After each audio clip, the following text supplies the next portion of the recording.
ಕೆಲವರಿಗೆ ಕಾಲಾನುಕಾಲಕ್ಕೆ ಆ ನಮ್ಮ ಗತಜನ್ಮದ ನೆನಪುಗಳು ಓಪನ್ ಆಗುತ್ತೆ. ಕೆಲವರಿಗೆ ಯಾವುದೋ ರೂಪದಲ್ಲಿ ಸಮಸ್ಯೆಗಳ ಮುಖಾಂತರ ಅವರಿಗೆ ಆ ಗತಜನ್ಮದ ನೆನಪುಗಳು ಉಂಟಾಗುತ್ತೆ.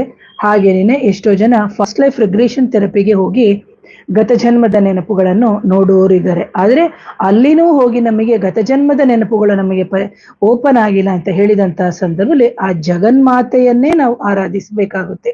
ಹಾಗೇನೇನೆ ಈಗ ನೋಡಿ, ಯಾವುದೋ ಒಂದು ರಕ್ತದ ಪರೀಕ್ಷೆಯಲ್ಲಿ ಒಂದು 3 ತಿಂಗಳಿಂದ ಒಂದು ಸಕ್ಕರೆ ಅಂಶ ಇಷ್ಟಿದೆ, HbA1c ಅಂತ ಹೇಳ್ತೀವಿ, ಶುಗರ್ದು ಒಂದು 3 ತಿಂಗಳಿಂದ ನೋಡ್ಬೇಕಾದ್ರೆ 10, 11, 12, 12 ಅಂದಾಗ ತುಂಬಾ ಜಾಸ್ತಿ ಆಯ್ತು, 9 ಅಂದಾಗ ಕಂಟ್ರೋಲ್, 7 ಇಂದಾಗ ಪರವಾಗಿಲ್ಲ, 5 ಅಂದಾಗ ಪೂರ್ತಿ ಕಂಟ್ರೋಲ್ ಅಂತ ಹೇಗೆ ವೈದ್ಯಕೀಯ ವಿಭಾಗದಲ್ಲಿ ಆ ರಕ್ತವನ್ನೇ ಒಂದು ಗುರುತಿಸಿ ಹೇಳ್ತಾರೋ ಅದೇ ತರದಲ್ಲಿ ನಾವು 3 ತಿಂಗಳ ಹಿಂದೆ ನಾವು ಹೇಗಿದ್ದೋ, 6 ತಿಂಗಳ ಹಿಂದೆ ನಾವು ಹೇಗಿದ್ದೋ ಹಾಗೇನೆ ನಮ್ಮ ಗತಜನ್ಮದ ನೆನಪುಗಳು ಎಲ್ಲವೂ ನಮ್ಮಲ್ಲೇ ರೆಕಾರ್ಡ್ ಆಗಿರುತ್ತೆ.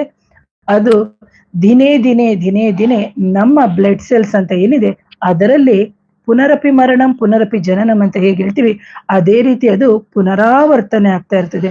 ಹಾಗೆ ಕೆಲವೊಮ್ಮೊಮ್ಮೆ ನಮ್ಮ ಕೆಟ್ಟ ಬಾಲ್ಯಗಳಾಗಿರ್ಬೋದು ಅಥವಾ ನಮ್ಮ ತುಂಬಾ ಮನಸ್ಸಿಗೆ ನೋವಾಗಿದಂತಹ ಸಂದರ್ಭಗಳನ್ನ ನಾವು, ಅದು ನಮಗೆ ಟ್ರಾಮಾದ ರೀತಿ ಇರುತ್ತೆ, ಅಥವಾ ನೋವಾದಾಗ ಅದನ್ನ ನಾವು ರಿಲೀಸ್ ಮಾಡ್ಬೇಕು.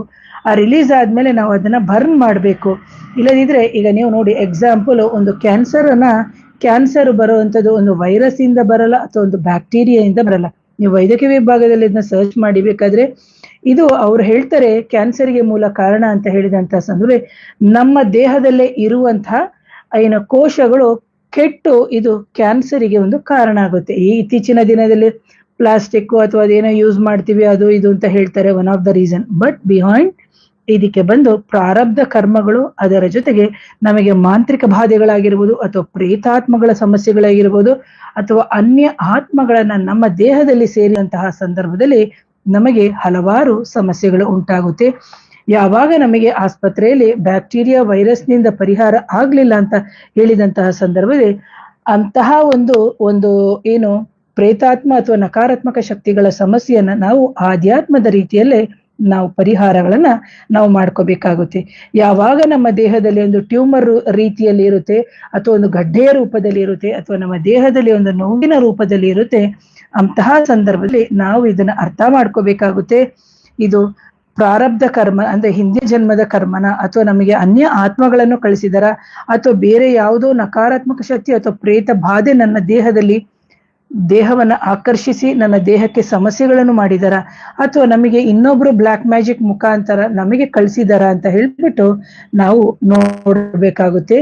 ಇಂತಹ ಸಂದರ್ಭದಲ್ಲಿ ನಾವು ನೋಡ್ಬೇಕು, ಇಲ್ಲಿ ಕೂಲಂಕುಷವಾಗಿ ನೋಡ್ಬೇಕು, ತಂದೆ ತಾಯಿ ಆನುವಂಶಿಕವಾಗಿ ಬಂದಿದೆಯಾ ಅಥವಾ ಇವರೊಬ್ಬ ವ್ಯಕ್ತಿಗೆ ಮಾತ್ರ ಇಂತಹ ಸಮಸ್ಯೆಗಳು ಬಂದಿದೆಯಾ ಅಂತ ಹೇಳ್ಬಿಟ್ಟು. ಯಾಕೆಂದ್ರೆ ಕೆಲವೆಲ್ಲ ಸಮಸ್ಯೆಗಳು ಅಂತ ಹೇಳಿದಂತ ಸಂದರ್ಭದಲ್ಲಿ ವಂಶ ಪಾರಂಪರೆ ಅಂತ ನಾವು ಹೇಳ್ತೀವಿ, ಕೆಲವೆಲ್ಲ ನಾವು ಸೈಕಿ ಹೆರಿಡಿಟಿ ಅಂತ ಹೇಳ್ತೀವಿ. ಯಾಕಂದ್ರೆ ಇದೊಂದು ಬ್ಯೂಟಿಫುಲ್ ಸಬ್ಜೆಕ್ಟ್, ಇದು ಮಾತಾಡ್ತಾ ಹೋಗ್ತಿದ್ರೆ ಎಲ್ಲೆಲ್ಲೋ ಹೋಗುತ್ತೆ. ಹಾಗಾಗಿ ಕೆಲವು ವ್ಯಾಧಿಗಳು ತಂದೆ ತಾಯಿಯಿಂದ ಬರುತ್ತೆ, ಅದನ್ನ ನಾವು ನೋಡ್ಬೇಕಾಗುತ್ತೆ. ಹಾಗೇನೇನೆ ಕೆಲವು ಪ್ರೇತಾತ್ಮದ ಸಮಸ್ಯೆಗಳು ಸಮೇತ ಹಾಗೇನೇನೆ ಒಬ್ಬರು ಅಂದ್ರೆ ತಾತ ಸತ್ತ ಮೇಲೆ ಅವರ ಮಗನ ಮೈ ಹಿಡಿಯೋದು, ಮಗ ಸತ್ತ ಮೇಲೆ ಅವರ ಮೊಮ್ಮಗನ ಮೈ ಹಿಡಿಯೋದು, ಈ ತರ ಇದೆ. ಈಗ ನೀವು ಕೇಳ್ಬೋದು, ಮೇಡಮ್ ಇದಕ್ಕೆ ಏನು ಆಯಸ್ಸಿಲ್ವಾ ಏನು ಅಂತ. ಯಾಕಂದ್ರೆ ಎಷ್ಟೋ ಪ್ರೇತಾತ್ಮಗಳು ಹೈಯರ್ ಇದಕ್ಕೆ ಹೋಗಕ್ಕಾಗದೆ ಈ ನಮ್ಮ ಭೂಮಿಯಲ್ಲೇ ಅಂದ್ರೆ ಭೂಮಿಯಲ್ಲಿ ವಾಯು ರೂಪದಲ್ಲೇ ಅಥವಾ ವಾಯು ಸಂಚಾರದಲ್ಲೇ ಇರೋದ್ರಿಂದ ಇದು ಇಲ್ಲೇ ಉಳ್ಕೊಳ್ಳುತ್ತೆ. ಅಂತಹ ಸಂದರ್ಭದಲ್ಲಿ ನಮ್ಮ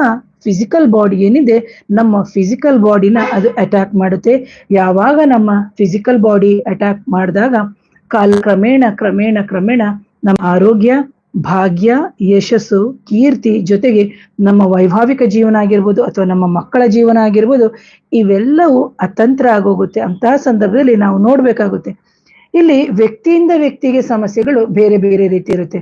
ಇಲ್ಲಿ ಗಂಡಿಗೆ ಬೇರೆ ಸಮಸ್ಯೆ, ಹೆಣ್ಣಿಗೆ ಬೇರೆ ಸಮಸ್ಯೆ, ಮುಟ್ಟಿನ ಸಮಸ್ಯೆ ಅಥವಾ ಲೈಂಗಿಕತೆಯ ಸಮಸ್ಯೆ ಅಥವಾ ಒಂದು ಹೆಣ್ಣನ್ನ ಬಿಟ್ಟು ಇನ್ನೊಂದು ಹೆಣ್ಣತ್ರ ಹೋಗೋದು ಅಥವಾ ಇನ್ನೊಂದು ಹೆಣ್ಣು ಬಿಟ್ಟು ಮೂರನೇ ಹೆಣ್ಣತ್ರ ಹೋಗೋದು. ಅದರ ಜೊತೆಗೆ ಇಲ್ಲಿ ಹೆಚ್ಚಾಗಿ ಕುಡಿತ ಚಟಕ್ಕೆ ಬೀಳುವಂಥದ್ದು, ಅವರನ್ನ ನೋಡಿದ ತಕ್ಷಣ ಹೇಳ್ಬೋದು ಇದು 100ಕ್ಕೆ 100 ಇವರಿಗೆ ಮಾಂತ್ರಿಕ ಬಾಧೆನ ಅಥವಾ ಪ್ರೇತ ಬಾಧೆನ. ಅದರ ಜೊತೆಗೆ ನಾವು ಹೇಳ್ತೀವಿ ವಿಸಿಬಿಲಿಟಿ ಇರಲ್ಲ, ಇದು ಕೆಲವ್ರನ್ನ ನೋಡಿದ ತಕ್ಷಣ ಗೊತ್ತಾಗುತ್ತೆ ಆದರೆ ರೋಗಗಳು ವೈದ್ಯಕೀಯದಲ್ಲಿ ಎಲ್ಲವೂ ನಾರ್ಮಲ್ ಆಗಿದ್ದಂತಹ ಸಂದರ್ಭದಲ್ಲಿ ನಾವು ಯೋಚನೆ ಮಾಡಬೇಕು, ಇದು ಮಾಂತ್ರಿಕನ ಅಥವಾ ನಕಾರಾತ್ಮಕ ಶಕ್ತಿಗಳ ಸಮಸ್ಯೆನ ಅಂತ. ನಾನು ಹೇಳ್ದೆ, ಪರಿಹಾರ ಅಂತ ತಗೊಂಡಾಗ ನಾವು ಪರಿಹಾರವನ್ನ ವ್ಯಕ್ತಿಗತವಾಗಿನೇ ನಾವು ಸೂಚಿಸಬೇಕಾಗುತ್ತೆ. ಯಾವುದೇ ಪರಿಹಾರಗಳನ್ನ ನಾವು ಎಲ್ಲರಿಗೂ ಒಂದೇ ರೀತಿ ಪರಿಹಾರಗಳನ್ನ ಮಾಡ್ಲಿಕ್ಕೆ ಸಾಧ್ಯ ಇಲ್ಲ. ಈಗ ಒಬ್ಬರಿಗೆ ಹೇಳ್ತೀನಿ, ಯಂತ್ರಗಳ ಮುಖಾಂತರ, ಮಂತ್ರಗಳ ಮುಖಾಂತರ, ತಂತ್ರಗಳ ಮುಖಾಂತರ, ಹೋಮದ ಮುಖಾಂತರವು ಪರಿಹಾರಗಳು ಇರುತ್ತೆ. ಇದನ್ನ ನೀವು ಯಾವ ಸಂದರ್ಭದಲ್ಲಿ ಹೇಗೆ ಮಾಡ್ಕೋಬೇಕು ಅದು ತುಂಬಾ ಮುಖ್ಯ ಆಗುತ್ತೆ.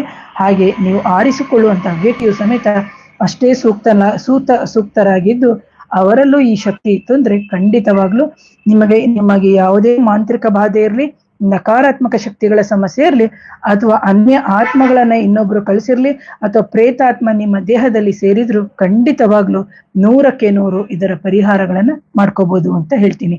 ಹಾಗೇನೇನೆ ಇಂತಹ ಸಮಸ್ಯೆ ಇದ್ದಂತಹ ಸಂದರ್ಭದಲ್ಲಿ ಧೈರ್ಯ ಕೆಡದೆ, ಯಾಕಂದ್ರೆ ನಮಗೆ ಇದೆಲ್ಲ ಬೇಕು ಅಂದ್ರೆ ಇಂತಹ ಸಂದರ್ಭದಲ್ಲಿ ನಮಗೆ ಪದೇ ಪದೇ ಸಮಸ್ಯೆಗಳು ಜಾಸ್ತಿ ಆದಾಗ ನೀವು ದೈವದ ಮೊರೆ ಹೋಗ್ಲೇಬೇಕು. ಜೊತೆಗೆ ನಮ್ಮಂತ ತಾಂತ್ರಿಕರ ಮೊರೆ ಹೋಗಿ ಇಂತಹ ಕೆಲವು ಸಮಸ್ಯೆಗಳನ್ನ ನಾವು ಪರಿಹಾರ ಮಾಡ್ಕೊಂಡ್ರೇನೆ ಇದು ಪರಿಹಾರ ಆಗುತ್ತೆ. ಕೇಳ್ತಾರೆ ಎಷ್ಟೋ ಜನ, ಮೇಡಮ್ ನಾವು ದೇವಸ್ಥಾನಕ್ಕೆ ಹೋಗ್ತೀವಿ, ಅಲ್ಲಿ ಇಲ್ಲಿ ಹೋಗ್ತೀವಿ ಅಂತ. ನೋಡಿ, ನಮ್ಮ ಮಕ್ಕಳಿಗೆ, ಈಗ ನನಗೆ ಕನ್ನಡ ಗೊತ್ತಿದೆ, ಇಂಗ್ಲಿಷ್ ಗೊತ್ತಿದೆ ಅಂದ್ರೆ ನಾನು ನನ್ನ ಮನೇಲೆ ಒಂದು ಪಾಠ ಮಾಡಿಕೊಂಡು ಹೇಳಕ್ಕಾಗಲ್ಲ. ಒಂದು ಸ್ಕೂಲಿಗೆ ಹೊರಗಡೆ ಕಳಿಸಿ ಆಯಾ ಸಂದರ್ಭಕ್ಕೆ ಯಾವ ವಯಸ್ಸಿಗೆ ಯಾವ ಪಾಠ ಬೇಕೋ ಅದನ್ನ ಕಲಿಸ್ತೀವಲ್ಲ, ಅದೇ ರೀತಿ ಆಯಾ ಸಂದರ್ಭಕ್ಕೆ ಆಯಾ ವ್ಯಕ್ತಿಗೆ ಮುಖಾಂತರವೇ ನಾವು ತಂತ್ರದ ಮುಖಾಂತರ, ಮಂತ್ರದ ಮುಖಾಂತರ ಆಯಾ ವ್ಯಕ್ತಿಗಳನ್ನ ನೀವು ಆರಿಸ್ಕೊಂಡು ಪರಿಹಾರಗಳನ್ನ ಮಾಡ್ಕೊಳ್ಳಿ. ಇದಕ್ಕೆ ಸಂಬಂಧಪಟ್ಟಂತಹ ಪರಿಹಾರಗಳು ಬೇಕಿದ್ದಂತಹ ಸಂದರ್ಭದಲ್ಲಿ ನನ್ನ ವಾಟ್ಸಪ್ ನಂಬರ್ ಬಂದು 019806595ಗೆ ವಾಟ್ಸಪ್ ಮುಖಾಂತರ ಸಂಪರ್ಕ ಮಾಡಿ ಅಂತ ಹೇಳ್ತಾ ಇವತ್ತಿನ ವಿಡಿಯೋನ ಮುಗಿಸ್ತೀನಿ. ಮತ್ತೊಮ್ಮೆ ಧನ್ಯವಾದಗಳು.